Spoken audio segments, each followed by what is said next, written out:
And there we go. So we're going to start, and people can just admit themselves when they come in. So when you hear the ding, ding, dong, that's somebody else joining us. And I want to say good afternoon to everybody who's here. If you have background noise, don't forget to mute yourself. I don't want to go ahead and mute everybody because I don't like being in one of those meetings where you're in a vacuum and you can't hear anybody. So if you have something to say or a question for Chad or any of that kind of stuff, please feel free to kind of jump in. This is an interactive webinar, not just Kelly and Chad going on and on about stuff. I'm hoping it's going to be Chad going on and on about stuff. So I'm going to start off with introducing Chad from Chad Davis from liveca.ca. And I super appreciate your time today, Chad. That is terrific that you took time off to do this for us. And I would like to say that I didn't really clue Chad in too much about what we were doing today. And I didn't clue you in at all, did I?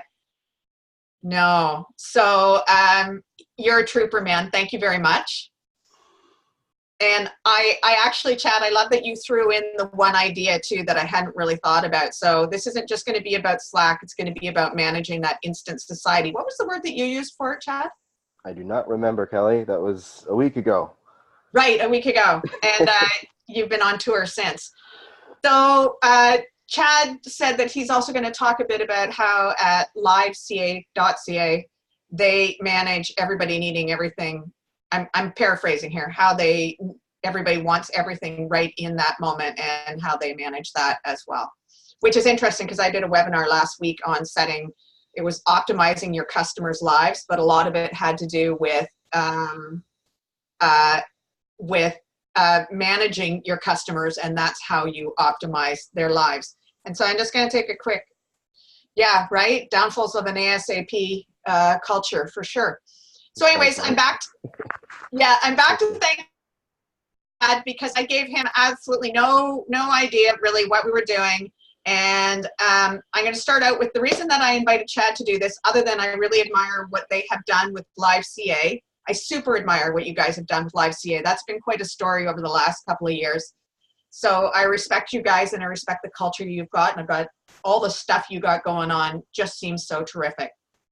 And I would like to say that this is going to be like my third webinar on something I'm a little unsure of. So I picked somebody who I thought might know how to rock this thing called Slack, because Slack is one of those things that I have not managed, and I have probably a dozen Slack groups that I've been invited to, and I am rotten at it. Now, I started a whole Slack thing for my customers and they didn't take it up. I think part of the reason that they didn't take it up is because I wasn't much of a cheerleader for it either. And I say that all the time, that you can't expect your customers to love something if you don't love it.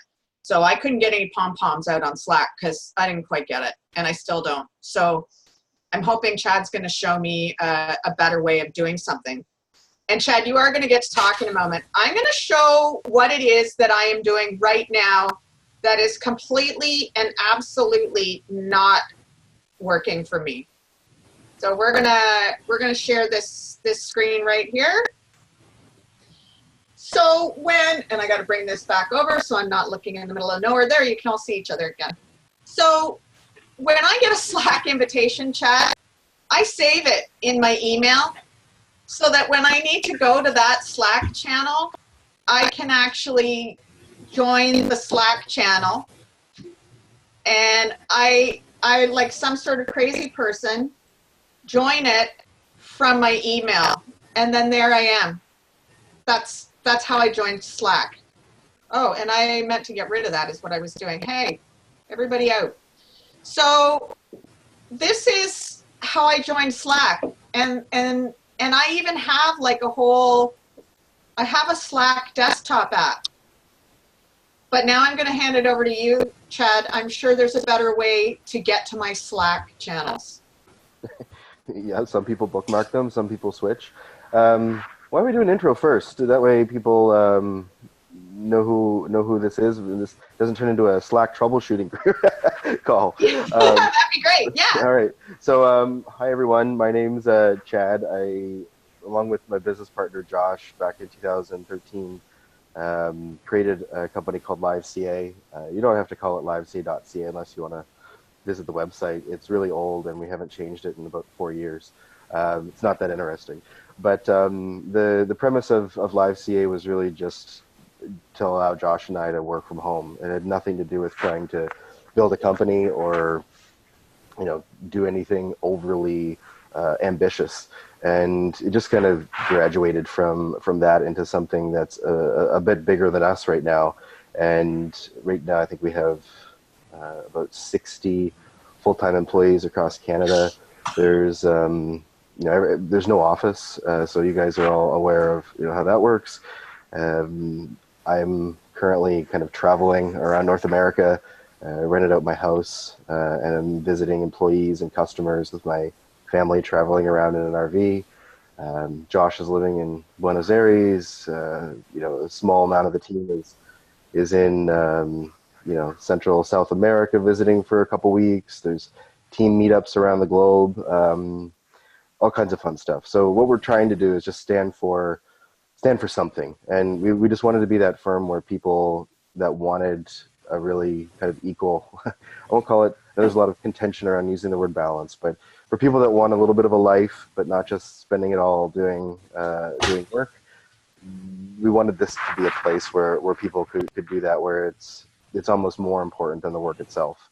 And so far, that's kind of been what's got people really interested in joining us.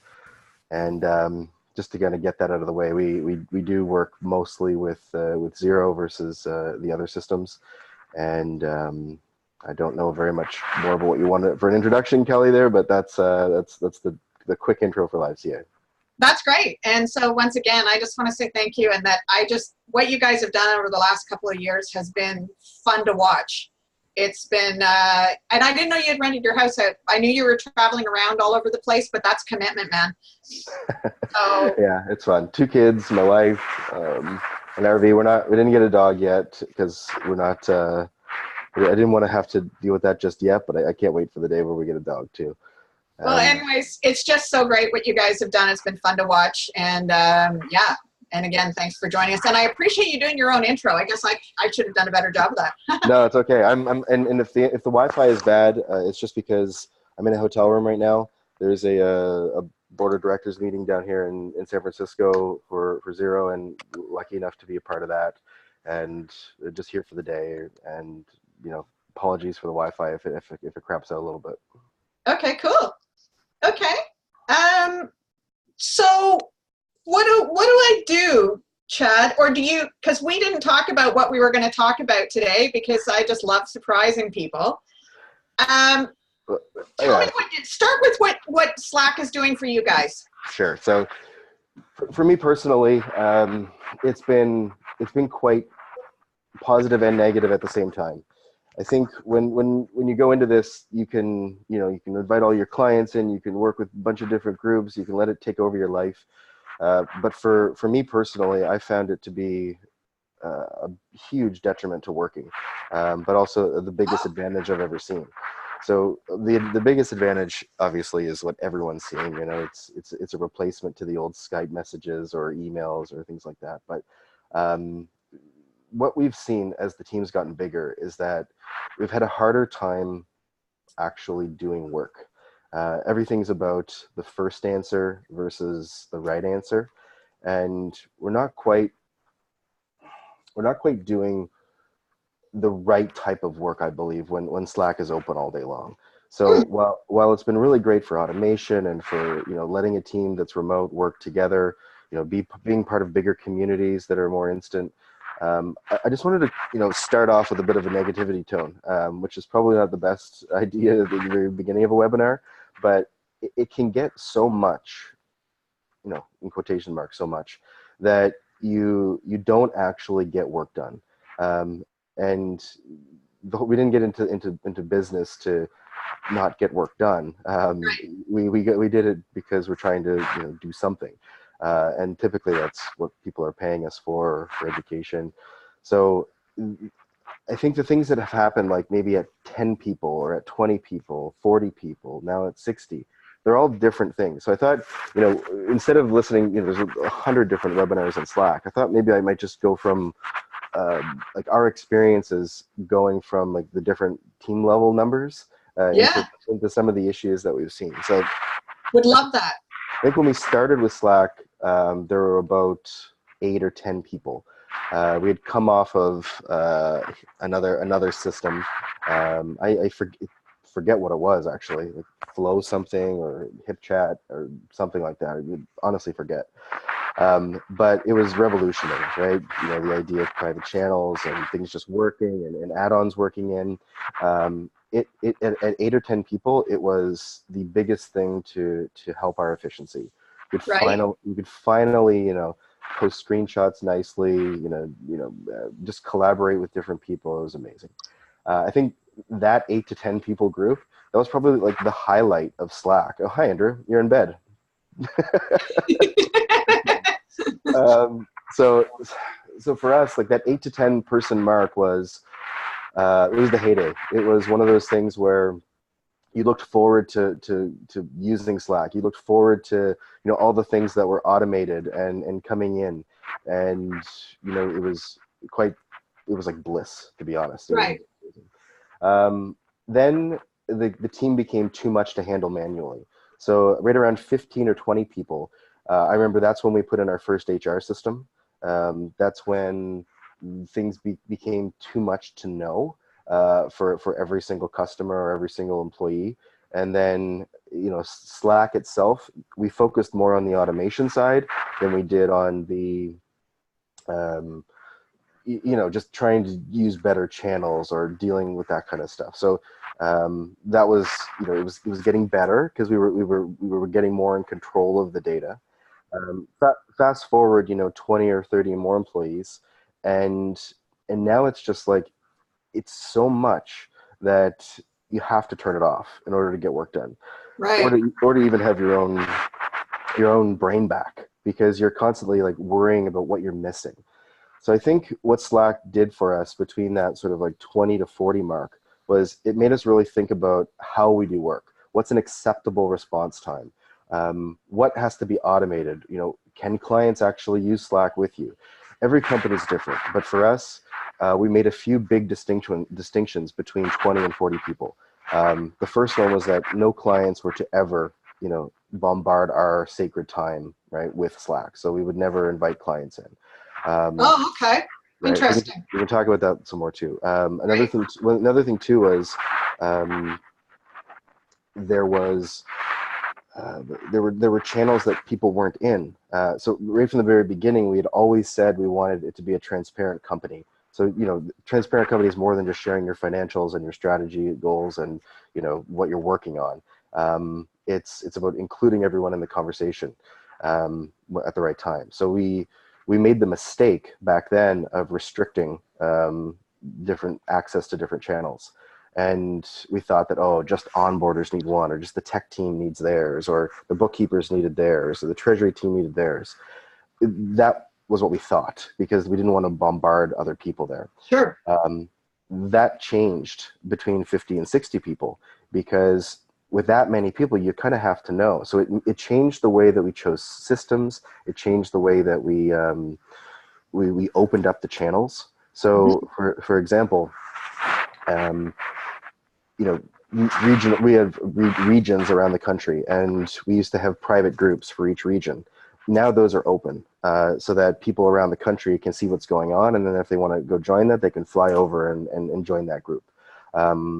Client specific channels that we talk about a client or work on a client with was restricted to that one thing, but now anybody can do in case they need to look something up if they're not looking in Carbon or something. So, beyond just access, our whole mindset shifted when it came to what is Slack for Live CA. And we realized it was a colossal waste of time most of the time.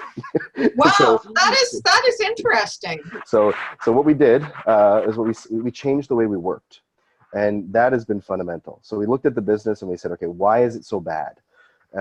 It's bad because first answer is the right answer, right? Groupthink pops in. whoever's online is the person that gets to help, and that's the person that you take the support from. That is so wrong and so bad on so many levels. You need to have time to think. You need to have time to react. You can't always be available in order to, to write something as fast and have that be the truth and final answer. Right. So we're kind of changing the way we set expectations in the company around assistance and support. So, for example, maybe someone doesn't post a question in Slack until they've looked it up on their own, or talk to somebody that they're really close with. Maybe they don't bother the whole company with a question. Another thing is setting expectations for response times. 2 to 3 days for a response is completely acceptable if it's a hard question where you have to think about implications to other things. Yeah. Having consensus is not necessarily the right answer. So we kind of changed the idea from commitment to commitment from consensus. That's been another pretty big change for us. So knowing that you don't always have to have the whole team on board with something, but you need their commitment is really important. Sorry, I'm going to jump in for 2 seconds. I love that. Commitment versus consensus. Oh, I didn't coin it. The guys at Basecamp did. They're way smarter than me.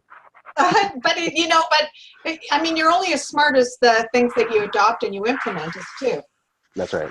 Yeah. Okay. So yeah, I mean, without rambling too much more, I mean, we've completely changed the way we think about work. So when it comes to coming up with a decision, great. There are decision makers, right? People in the group. There's always input, but there's people that have kind of final say now. Whereas before it was more consensus based. Leaving it for 2 days is okay. Not always pinging somebody for an update is okay. We're really focusing more on getting work done than having instant answers for everything. So that's that ASAP culture thing. For us, it's been detrimental to the core because we're now focusing more on the conversations internally than we are about actually just doing the work. Right. That's great. And that was a ramble. Sorry. No, it was interesting. I think your mic is rubbing though. Yeah, probably on my beard. Sorry. So, and that leads to something that I talk about all the time, and that is time blocking, and that is setting expectations and managing boundaries around when you're going to get back to people, how you're going to get back to people, what's reasonable. That's a topic that I speak to all the time. So one of the things that I kind of think about Slack, one of the reasons that I haven't managed execution very well is that I don't respond to things instantly, and I do time block, and then there's this other thing to add in called Slack. And so it's interesting to hear that you found that it was deterring from your work. And a couple of the ones that I'm in, the pinging and needing answers right away thing was making me a little nutty in Slack. And the fact that if you didn't answer in Slack right away, it came over to your email seemed to be a little and I'm not anti-Slack. I know how well it's working for some people, but it's interesting you say there was a threshold on numbers involved as well. Now, did your customers, so you didn't do Slack with your customers? No, and I think that's probably where we should take these webinars is, the specifics. So you're right. Let's dive into customers. For our business, we like to talk internally a lot about something before we give answers back to customers. When you're dealing with, I guess, that many, you want there to be a level of consistency. You want there to be, expertise that you're getting from other groups that, the person on that customer or the client file may not have. And the constant pinging and expectations of an answer right away was crazy. So just because you could ask a question faster, it doesn't mean that you get an answer faster. So, training and educating your customers on how to ask better questions is part of a good relationship anyway. So for us, having Slack in there, it deterred from a few major things. One was that overall transparency for data. So right before we had Carbon in place, we had used a help desk system called Teamwork Desk. Right. And that, we're still using it, but that allowed us to collaborate on answers and notes before actually getting back to a customer. It allowed us to have history of different types of issues. You're not going to see people tagging individual messages in Slack with like, oh, this was a payroll issue, this was a bookkeeping issue, this was a tax issue. You need data points in order to kind of get a better handle on your company a little bit. So for us using the help desk was way more valuable for both of us, because we could keep track of the types of issues, address them more globally around the country or the company. And it started creating these expectations that you're not going to get an answer in 5 minutes, or you're not going to be scrolling through answers that are completely unrelated. We wanted things we wanted them to be on topic and with full transparency. So it's not to say that not having a client channel is bad, because it could be perfect for your type of customer or in your type of business model. But for us, it wasn't. So we knew that right from the beginning, and that's why there's a hard and fast rule that no Slack channel with any customer is allowed. And so because I love to take things totally off topic, so you're using Carbon for your customer touch points, which is awesome. I've seen some of the stuff in Carbon. I've had a few of the demos, and being able to communicate is great in there. So that would really be duplicating it for you, right? No, it's more about the biggest benefit that Carbon gave us was that contacts are public now. So anybody can go see emails from any customer, regardless of who they're to. And that's what was missing from the help desk too, is that you could search for a customer, but if they emailed you individually and you forgot to send it to a ticket, there'd be a disconnect. So for us, not thinking about the ticketing system was a better move. So Carbon, regardless of the price at 60 people and new rates, you can imagine how much that's costing. We're still net positive because we're getting more benefits out of having that transparent communication and workflow versus the old way of we were using Workflow Max for years before we moved on. Because that's baked into Xero. So sorry, I got lost in the math on Carbon because I'm a bookkeeper. I don't actually do math anymore. We have apps for that. But yeah, if you're getting a benefit back, then that's great. And sorry, now I'm going to take it even more off topic. That is an interesting thing, and it's something that makes me a little twitchy when I see it, is people getting lost on the price of things. And I get that we can't afford everything that we want, but it is, what you're seeing there is the value. And that's one of the things that I love about that statement you just made, the value in Carbon. Now we're going to talk about Carbon for a second. And that's awesome. And I wish more accounting professionals, accounting firms, bookkeepers, whatever you want to call it, would realize the value you're going to get back out of some of these programs, which was part of the reason I wanted to talk about Slack. See, I could tie it back together. You and I met at a Carbon event in Toronto a few years ago, didn't we? Yeah, we did. And Andrew Wall, that's when I first met. Hey, Andrew. That's when I first met Andrew, yeah. And it was the HubDoc Carbon event. And it was a really interesting lunch meeting there. Yeah. Yeah, it was like 2015 or 16, somewhere in there. Yeah, somewhere in there. Yeah, so that was really cool. So we should get back for a second, though, to actually talking about Slack. Do you want to talk about the actual good things we're using it for? That might be helpful. All right. I would love that. Okay, forgive me. I'm just going to head over there. And the reason I'm not going to share my screen is really just for confidentiality reasons. Hopefully everyone here appreciates that. There's a lot of internal discussions, but a lot of confidential things with customers that are there too. So even if there's a specific channel, it does list our customers and the types of things we talk about. So I won't be sharing the screen specifically, but I'll kind of talk through what we use it for. That'd be great. Okay, so on the big end of things, we have 3 or 4 major channels that make sense for us. We have a business stuff type of channel where we have a lot of our automations coming in from things like our HR system. So we're using Humi for HR. They have an add-on where you can see people's time off that's coming in. You can see requests from people. You can see changes. You can see, essentially anything you want with an automated message that's coming through from Humi. We have that going to business stuff. Anything that is like strategy related, big picture, notifications around the company, very formal type of stuff we keep there. There's also an integration with Google Calendar there where as a company, we keep one master calendar for major events. So things like all hands meetings, which again are a bad idea sometimes, most of the times. But smaller meetings. So like we have treasury team meetings, payroll team meetings, bookkeeping team meetings, manager meetings. They all have their own slots, but they get posted so that people on the team kind of know what's coming up. Right. What else is in business stuff?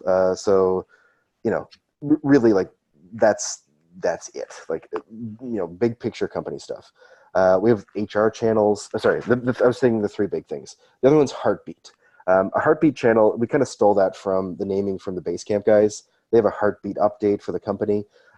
We use it for gratitude and HR updates and really mushy stuff. So like when you're really thankful to somebody, there's a really cool add-on called Hey Taco.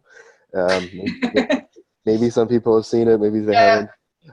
Where you can give tacos to people for thanking. You get 5 a day, and you're able to use the taco emoji. You at somebody, and there's like leaderboards and stats. Giving big gifts for people. It's changed the dynamic in Slack to be more businessy, to being incredibly full of gratitude and thankful to people. So check out Hey Taco. That's a really good one. We use that in the Heartbeat. Now, so you're adding Hey Taco on in Slack, and as if I didn't think you and Josh were already doing some amazing things, now I hear you have like, what did you call it, the Heartbeat channel? Yeah, Heartbeat. So I mean, That's fantastic. So if you have a Heartbeat channel, like I'm looking through things here, people are just giving tacos to people all day long. We do weekly HR updates, weekly business updates. Honestly, it's a taco fest in there. People sharing fun things, stories about each other. I think that's really important to have, to have one thing dedicated to thankfulness, because as you get a little bigger, there's more people. Then when there's turnover and you have new people coming on board, they get access to the whole, last few years. Sometimes that's crazy too, but they can read back and see how much other people have helped. And, it creates a stronger bond to the culture of sharing and the culture of, support. So having one place dedicated to that was really cool. Another like big channel that everyone has access to is our client updates. So we don't put that into business updates or things like that. We have one channel that's just dedicated to things like new clients coming on board, clients leaving, changes of plans and pricing and scope, name changes, and we also have some Google alerts set up for customers, so that if there's customers in the news, we'll get that populated here. If people are sharing LinkedIn articles from people that don't follow that specific client, they can post it in there to the client status thing, and we're good there. I think if we automated too much there with the number of customers, it would be insane with the amount of crap you'd see there. But if you've just got a couple, it might be amazing to create some automation in that. So I'm gonna jump in quick. That's a great one too. I love that you've got a thing where everybody can sort of. So if your customers are in the news or doing something important, that's a great channel to have. Yeah, and look, everybody I think that has Slack has a water cooler channel. We're no different. YouTube videos, cat videos, whatever, pictures of family, just like the odd thing. With these bigger channels, there are rules, right? So you set the statuses, you correct people if they're using the wrong channels. So we have a dedicated HR person who is kind of like the Slack police, I guess you could say, to make sure that things are running well. I mean, I don't want this to turn into like, here are 70 channels, but no. Is it interesting? Like, should we keep going? Okay. Yeah, no, that was, you know what? It was great. I got a few cool things out of that, but I have to ask you for some help on something. This is going to come down to all about Kellie for a second. So you said that some people, because I'd like to know how to use it better. So you said that you, some people bookmark their Slack, and I did do that. I'm the queen of bookmarking, love bookmarking.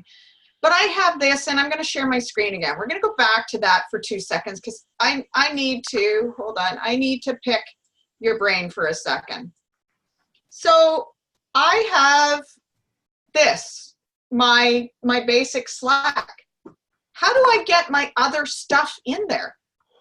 Well, I'm probably one of the only people that uses Slack in the browser at our company. Oh. Everyone uses the app, but if you see up there where it says TofinoCon, click on that. Okay, so let's go to TofinoCon. This is a group of APIAs, and we're working on some funness. Okay, so I've got TofinoCon up here, and I was supposed to make sure that I didn't show anything really awful. Okay, so I'm there. Okay, so just go up to TofinoCon and click on that name above your name. Okay. Then see down below, switch to onboarding specialists. Sign into another. Oh. And you can just switch between okay. Them. Right, and okay, I got you, but I think I got kicked out of this group. Oh, I didn't get kicked out. Okay, now what if I do this then? What happens then? There you go. So this is where you could select it or use your bookmarks or on the bookmarks are on the bottom. See where you're signed into another workspace. Okay. So let me ask you this, because you're saying you bookmark it. Do you bookmark these individual workspaces? No, I don't. I'm not part of a lot of Slack groups. I think coming back to that other comment about just having too much on your plate. So for me, I just use the switcher and move back and forth. And then on the phone, they're all listed there. So if you click on the top left, you can see the all the groups that you're in under your icon. You click home. You click the little. There's 4 buttons at the top there, and I've got 6 groups, and I just switch back and forth between the 6 groups, and I'm good to go there. Okay. And I'll be the first to say, like, I don't live and breathe, Slack tech in and out of this, more around like the applications of it in the company. But but here, if you had a bookmark, you could just click it. Okay, well, and there should be a switcher in the app too. Okay, so that was that may not be news to a lot of people, but that was news to me. That's all I need to do on that. So when I say sometimes it's the simple things and you just need somebody to know more than you, that's why and I'm going to get off track again. So we did one on Zapier 2 weeks ago, and that's another one that I love the possibilities of it. And then I found out that there are some simple things you can do. And so just signing into my other Slack workspace, and it was that switcher that you just told me about. I guess I could have looked that up, but because I haven't bonded fully with Slack, I didn't bother to, which is part of the reason I'm holding a Slack webinar. That's funny. Okay, great. Would you like to go back to the other channels? Sure. The other thing, I'll go really fast, just because some of this stuff is really interesting, some of it's horrible. So if we're kind of looking through, we did use Asana for a while, so we had that integrated in. We got off of it when we moved to Carbon. We have client-specific channels. So, when a new client comes on board, part of the onboarding process is to, by default, create a Slack channel for them. That is for our internal purposes only. And what happens is during the onboarding process, sometimes it's nice to keep everything in Carbon, but sometimes you just need to talk it through with a bunch of people instead of having it in notes. Because the call's in an hour and we need to get something through really fast. So we by default create one, and then after maybe a month, we decide whether or not we want to keep it or not, or just kind of keep everything in Carbon. Let's say 80% of them get kept for the first quarter to go through the first quarter end, and then they just start getting canceled after that. We have a hiring channel, so we have an integration with email on this one. So our applicant tracking system, we started using back even before LiveCA was there, but 2012, 2013. It's called Recruiter Box. With that, as soon as anything kind of comes in, we get to see it. That turned out to be horrible. So we shut off the integration because of the amount of activity happening through there. And now in the hiring channel, all we post is we do video one-way video interviews through a company called Kira Talent. And that is something where if someone goes through an application and they're great on paper, we send them this video link to answer 3 questions over video, and then from there, their applications get thrown into Slack. We have a hiring committee made up of 10 people right now. They get to see the videos in Slack when they get pushed through, and then we use emojis to decide whether or not they're going to be kind of brought in for interviews or not. Is there anything easier than emojis? I know some people say that they're just like cheating or whatever. For me, they're just great. It's like a little thing that says it all. Yeah, so the key there was having the integration with email. So the Kira Talent system would send an email into our main email address, letting us know that somebody completed the interview. We would use that with a filter and just send it off to a specific email address that was created for the channel, and then that's what feeds that in. We have a channel specifically for our HR notifications coming from Humi. So things like people requesting vacation leaves, who just completed the onboarding process as a new employee, who's off, all that kind of stuff goes through Humi. We have a carbon specific channel. So things like asking questions about carbon. It's a great resource for new employees if they need to search for something. Or they just want to review kind of what the biggest issues are that people are asking. Okay, I have a question. Can Susan has a question for you, and so we're let me just find her. Hey, Susan. Yeah, I'm here. Can you actually ask Chad the question? Yeah, no, it was because Chad was mentioning about talking about sharing some news with regarding the clients and stuff and sharing it in Slack. And that's something that we like to do. We use Slack already here too, but we're always trying to do it better. I'm just wondering if there is a specific integration that you found that actually kind of searches news for you and pulls it in about your clients? Or is this something that you're manually doing? You're just saying, oh, hey, so-and-so just won an award. Awesome, right? Because that's what we kind of do right now. So I just didn't know if there was something out there that's actually searching Google about your clients. No, I mean, I think this that would be cool though. Well, no, there is. It's, there's a lot of CRM systems that have that baked in. Yeah. And there's, for us specifically, it would just be way too much to automate it. So, whether you use your CRM system to keep track of that stuff, there's a company based in Toronto called Nudge. Full disclosure, they're a client of ours too, but they build artificial intelligence around customer engagement and news and updates and your relationships and things like that. Okay. So for them, like, they'll scrape all the news and bring that in. Nice. I don't know what they're building on the Slack front, but we haven't spent the time and energy to do that because it would be too much. It would be too much of a distraction. So the general rule of thumb for us is we have Google Alerts set up on a couple key customers. Right. Google Alerts. Yeah, of course. Right, Google Alerts. Yeah. We want them to be there for like the big clients. Yeah, the big guys. Yeah. No, I get you. You can imagine like breaking news comes through, like someone was indicted or something like that. Right? You're like, okay. You're like, I want to know that right away. So, that's there for a couple people. But I think the general sentiment is if it's cool enough to let the whole company know and it's big enough, someone just post it. And that's what we do. Okay, so that's pretty organic. I have another, Jennifer Green would like, I'm not sure if you can see the chat, but she would like, she thinks it's funny that you're all cloaked in black and I'm all surrounded in white. Because I'm in a hotel room. I mean, I can show you San Francisco right now this way, but it's too light. You gotta have better lighting. And I still can't push it far enough so that there's not this glow. But, oh, I thought that was you glowing. Funny. Okay, so you can get back to your channels, Chad. Okay, awesome. Next, we have a Mafia channel. So if anybody's played the game Mafia, it's a very cool way to get people involved in storytelling and fun stuff. So there's a game of Mafia probably every couple weeks, and a channel specifically dedicated to that. We have meetup groups for regional meetups around the country. So things like, Halifax, Edmonton, Calgary, Vancouver, Toronto, GTA, Ottawa, that kind of stuff. So, different groups for different regions.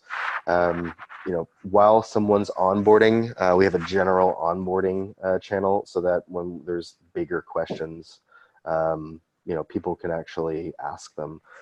types of things in that channel are things just like, did we set up a channel for this person, or like, can we stop the billing for this month for a customer because we know that going down the road we might be letting them go, or something like that. So things like that. We have a taxes specific channel, so that we post videos of our internal tax meetings here, so that through there we're all set. There's a really cool app that also we integrate with things like the taxes channel called Guru. I've been using it for a couple of years now, and for those that haven't seen it, it's a Chrome extension, but it's like a knowledge-based tool. So for anybody that wants to search something in Slack about a procedure, a process, an app, or anything like that, we keep this library of, I want to say thousands of cards about things that we've picked up over the years, what our preference is, how we deal with things. So you just do /guru space, and then you search. So if it was /guru space, T2200 or something, all the stuff about a T2200 is going to show up, and then you can post it to the group. You can review it privately, and you don't even need to use your Chrome extension. I mean, that's like the ultimate laziness. But at the end of the day, it's a cool little app that integrates with Slack that helps you keep your knowledge base up in the company. I'm not sure if that's considered lazy. Aren't we aiming for effectiveness? It's literally a click away. You're in the browser anyway. Right? So anyway. Slack and Guru, okay, but I'm definitely checking out Guru. Yeah, it's a cool one. We have another thing called Donut. So if you search Slack extensions, there's a Donut app. What it does is, this is another thing that happened at about 20 people. You start stopping talking to people that you don't talk to on a regular basis. So what Donut does is it pairs you up with somebody you haven't spoken to in a while based on your activity, and they do it for the whole company on a schedule. So we have it set up for every 2 weeks, and you get paired up with a random person, and you have your call. It asks you afterwards if you've met. You keep stats on that over the years, and you can see who the donut offenders are. And the donut offenders? You get it. Anyway, it's a really cool app. But that's only within Slack, right? Like that donut thing isn't going to try to get me to contact my ex-husband, right? It could. If you set him up as a user, it might. Okay, just Slack. I just want to make sure the starter isn't going to show up in my donut range. Okay. Recently, we've been giving all of our employees and team members travel allowances to go meet each other around the world. So we have a travel channel where people are creating groups to pick different places around the world to go. This week they're working out an Aruba trip. A month ago they were working at a Costa Rica trip. Oh, like I didn't want to come work for you guys bad enough already. Man. Okay, sorry, carry on. These guys are way cooler than I am, don't worry. So like they're making travel arrangements with each other and using the funds that we provide to them to kind of supplement that. We have, this is a nice channel, weekly updates. So every week we do have something that is in all hands. I kind of hate the idea of it after thinking about it for a while, but it is a good chance. It was a good chance to to see everybody once in a while. But now when there's 3 sheets of 25 people on a sheet, it's crazy. You don't actually get to see the people that you want to see. So for us, a weekly updates thing where we post the summary. Maybe we'll post the video that's recorded from the Zoom meeting in here for people that missed it that week. That's been really important. We also have feeds coming in from RSS feeds for things like when we had Workflow Max. You hit an RSS feed for activity that would come through there. We have a news and updates channel that's pretty interesting. So a lot of email forwards. You guys are probably like us. It doesn't matter about like the types of customers you have, but they all have emails. So things like, Stripe, unrecognized device code things, Shopify exports of order updates. I'm just randomly reading things. PayPal updates of reports, payment transaction exports from Shopify, Expensify email notifications, Stripe stuff. I mean, this is just from today. There's like 100. Anyway, BC government, e-tax, BC access request approvals, like all that stuff that normally would go into an email address. We've set up filters to go into this one channel, and that way your team members, they don't need to have access to your main email account. They can just have access to Slack, and then you can search back and forth, and it's completely instant. So, okay. So that news and updates channel, we have like our Twitter feed hooked in through that. We use Zapier obviously for a bunch of stuff. So you guys are probably dealing with all the stuff we're dealing with too around two-factor authentication and codes. Yeah, for sure. So we've had to set up, multiple VoIP systems across multiple systems. I think we have like 2 or 4 different phone numbers just for codes, because different systems allow you to use VoIP and some don't. So Right. we just test them by the service provider, and we have a list of like most successful to least successful. And then we just use that. So we use Zapier and those other VoIP lines to get all of our two-factor authentication codes into Slack automatically, which is super helpful. Right. That sounds like a good one. So I have a question for you then. Okay. I have a couple of questions that I'm going to surprise you with a little bit. So you use Zapier then for things? Yes. Are you a fan of Zapier? Sure. Why wouldn't you? I mean, if it's doing what you want. Right. Yeah. Okay. So I want to get a little bit off topic because I love asking this question. What would be your top, I don't know, let's say 5 apps for running your business? Gmail, Carbon, Slack, Zoom. Okay, so so you guys are on G Suite? Are you guys on G Suite? Yeah, G Suite. And then we opted for the additional add-ons for security and Vault access. So I think we're paying roughly like $10 a user per month, I think. Yeah. I just did a session on Google not too long ago of the different levels of the different prices. Because again, I believe in paying for stuff if it's really going to bring you value. So you had G Suite, Carbon, Zoom, Slack. So Slack is still up there, even though we started off with not loving Slack. It's definitely it's up there. Yeah, because it got to a point where it was detrimental to getting work done. But Right. we don't actually see people in person that often. Yeah. It's good. Yeah. No. Oh, okay. And I'm just curious because everybody loves to know what the sort of favorite apps of people that are successfully running their business. So I'm getting off track a little bit and surprising you. What's your favorite sort of, I don't know, top 4 accounting apps then? What are the ones that you just love? In what category? Happy to. Well, wait, so do you have like let's call it the Fab 4 or something? Do you have like the top 4 that pretty much every customer would be on? Yeah, pretty much what we probably all do. So for us, again, we've chosen Xero as our main accounting platform for the majority of customers. The Receipt Bank and Hub combo is something we've done since 2012 together. So we've never used just one or the other. It's always been in combination.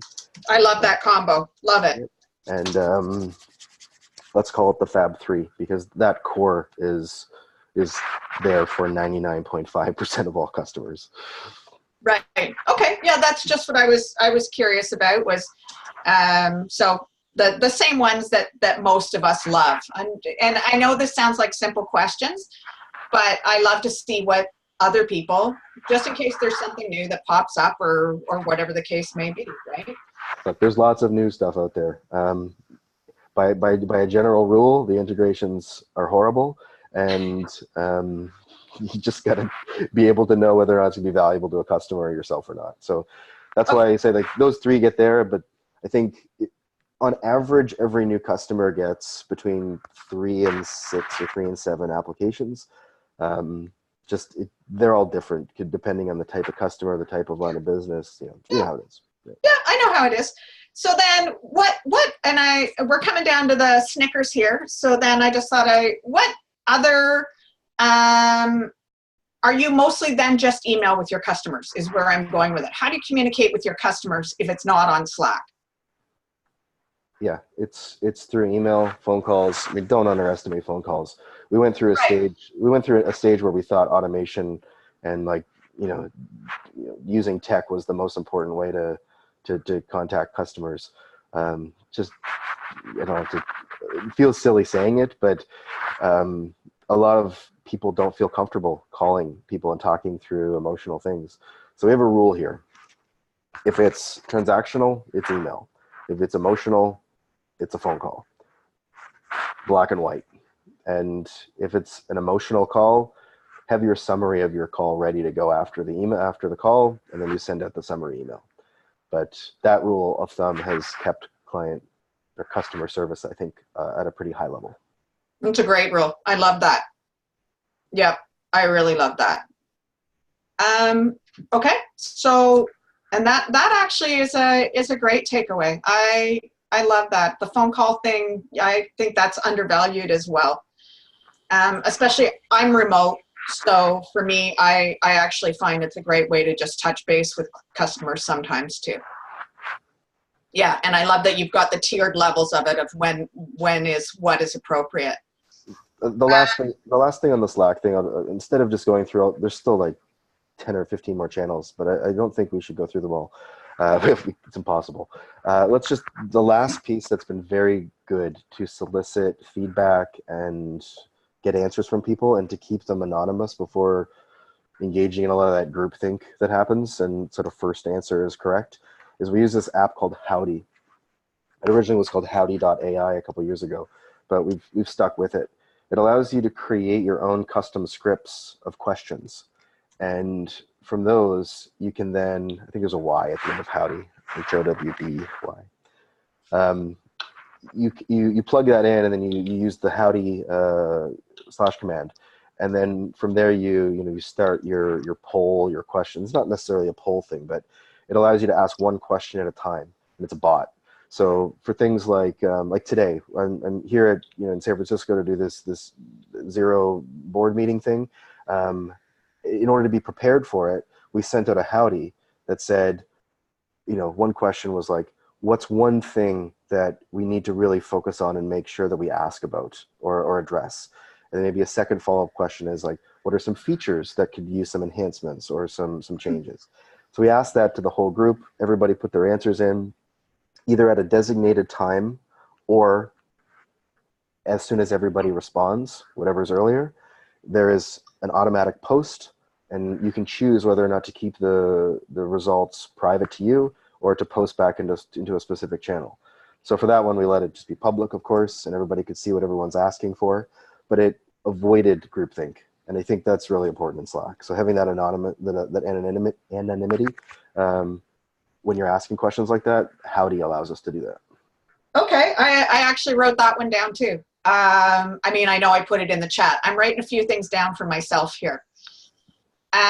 So Andrew, who now I'm going to unmute him. Andrew, you had a question for Chad?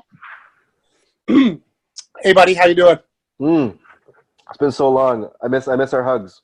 Yes, I do. I miss watching you run like a gazelle. Yeah. What's going on? Not too much. I was just wondering, what's the hottest new app that you're working with? Or technology. It doesn't have to be an app. What's something you're finding fun and cool and interesting right now? RV cell signal boosters.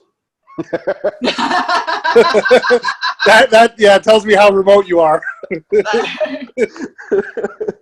Yeah, you're learning a lot about decibels and about omnidirectional versus directional antennas. You'd be surprised at how simple a cell signal booster is, and the effect it has on you driving and going through different areas. I can just imagine like the people in Alberta that have to travel back and forth to customers and in places where there might not be great signal. get a cell phone booster for like $300. Your life will be changed. You'll always have 3 bars wherever you go. Yeah. Anyway, that's fun. But yeah, I mean, to be honest, Is it battery powered or plugs in? Sorry. It plugs in because it's too much draw. There's too many amps Yeah. on it. But yeah, like that. I know it's a joke kind of answer, but yeah, it's it's been good.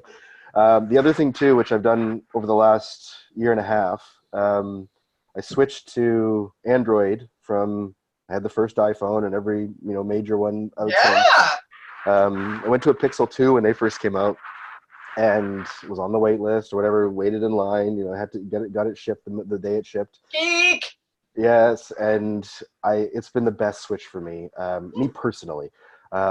Even though the family was on Apple, my wife and I switched both to Pixel 2s. Now that the 3 is there, I mean, it's exciting. It's the same sort of thing you're going through with iPhones. But, being on G Suite or just Google, whatever, and running things through there, I was always finding that opening up Google applications on an iPhone was laggy, or after a year, your iPhone just gets slow. This thing here, I mean, I know, you hate to brag about technology because, this is being recorded and you play it back in a year and you laugh at yourself. No. Yesterday I didn't have a charge. The charger broke in our rental car. So I started the day with 100% and I left, at 9 a.m. in the morning. I used it all day long, used GPS trying to get around the city. I came back to the hotel at when we were here 9:30 at night, and I still had 30% battery, and I was using it all day long. So for anybody that knew about Androids before and we're just laughing at iPhone users, I get you. I'm part of the crew now. Oh dear, we know that Andrew's going to be running out and checking that out now. No, I know Andrew he probably has 4 iPhones. Just 3. Yeah, just 3. Yeah, exactly. Okay, if anybody has any questions, we're about to close off. We got 1 minute left. If anybody wants to unmute themselves and ask Chad a question about anything, go ahead. Just ask him anything. No? Whenever you ask a group like this, there's almost never anyone that answers. I don't know. Some of my little buddies in my in some of the groups, they never. Yeah. Oh no. Wait. Why don't we throw it so it's not all just about me? Andrew, what are you doing that's really interesting on this that I missed for Slack? This is a bit of a fail on our part. We're not using Slack. Or maybe it's not a fail, because based on what you heard, or what I heard from you, is basically trying to weed out the noise. We're not really using Slack right now. We're putting everything straight into our CRM. One of the things we are struggling with, and I'm trying to find a solution for, is what you talked about earlier, which is you guys are using Carbon for, is having one place where everyone can access other people's emails. And we sort of have that with our CRM, but our CRM brings in the emails, but then it doesn't bring in the attachments. So it's like a half-assed sort of job. It doesn't really cut it. And look at what Carbon does, right? They strip the attachments, assign it to the client profile, and give you everything there already. And then, who knows what automations they'll bring out of that later. Yeah. So Andrew, what is your CRM? So we're using the Infusionsoft, which I love because I love being able to build out my own campaigns. So I love that aspect of it. And I think that part of the problem was when we went and looked at Carbon the 3 or 4 years ago, we had great bottle of wine. I remember that. But the product it really wasn't even a product at that point. So I sort of dismissed it. I think it's maybe time for me to go back and have a look at it because I've heard other people saying great things about it. I know it's not cheap. And the hard part for me is, it's hard for me to leap off of the CRM system, which we built so much onto, which is that tough. You get into that, that situation where you've built yourself into a corner, but I don't ever want to feel like I'm trapped by a CRM system. So yeah, it took us years. So from the day Carbon started to, whenever we put it in last year, I think, or just beginning of this year, we've been waiting. It's like every month you have the update, you follow along, you decide whether or not it's going to be right for you now. And it was always not for us because we were giving up way too much. So for this, once as soon as a few of the items that were built that that Carbon built specifically, like it was on the roadmap, they built it. We could then check the box and say, okay, we will be better off now moving than we would be if we stay with our existing system. Right. And the key wasn't just to have a whole bunch of people making those decisions. The key was to having one person ultimately responsible for the decision and not having that that consensus from everyone. So that was awesome, because then as soon as it happened, sure, we're probably spending 100 times more now per user than we would have thought like a few years ago. But yeah, it's better off for us now. Oh, cool. Good on you. I got another question for Chad too. Okay. What's the typical day look like for you these days? How much are you working in the business versus on the business? Again, depends how you define the split there. But today I'm in San Francisco. Last week I was in Toronto at a CPA Canada Foresight meeting. The week before was Tofino. The week before that was like a digital technology advisory committee with the government. I feel like nowadays it's more like external to even our clients, and it's mostly just working with our leadership team. We recently just made some promotions for a couple of our key early employee team members who are, they were our CTO and our COO and all that sort of stuff. We promoted them to partners because we knew how important it was for them to be part of the growing company and have a stake in it. So that was something big. But my role now, I used to work on the tech team, the accounts payable team, the payroll team, sales, all that stuff. Even nowadays, that's all switched over to other people, which is incredible. It just shows that you don't have to do it all. And now I'm just working on the external work plus sales. Cool. What are you doing all day, Andrew? Too much client work. Still running about a third of our client base, which is a problem.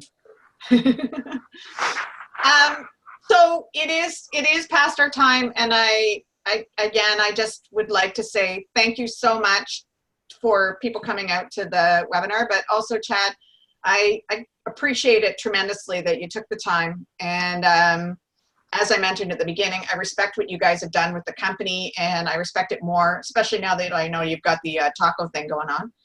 And yeah, just thank you, and I appreciate your insights into Slack and also some of your other technological things that are keeping you guys moving forward. Cool. Thanks for this. When you stop the recording, it would be nice to stay on just for a second to talk to Andrew if he's got a few seconds. Yeah, sure. Totally public. Anybody can stay, but if you're going to stop the recording now, it might be nice, and then we'll just. I'm going to stop that right now. Okay. There we go. So anybody who doesn't want to listen to Andrew and Chad and I go on about the fine wine we did get from HubDoc and Carbon all those years ago. It still says it's recording. There we go.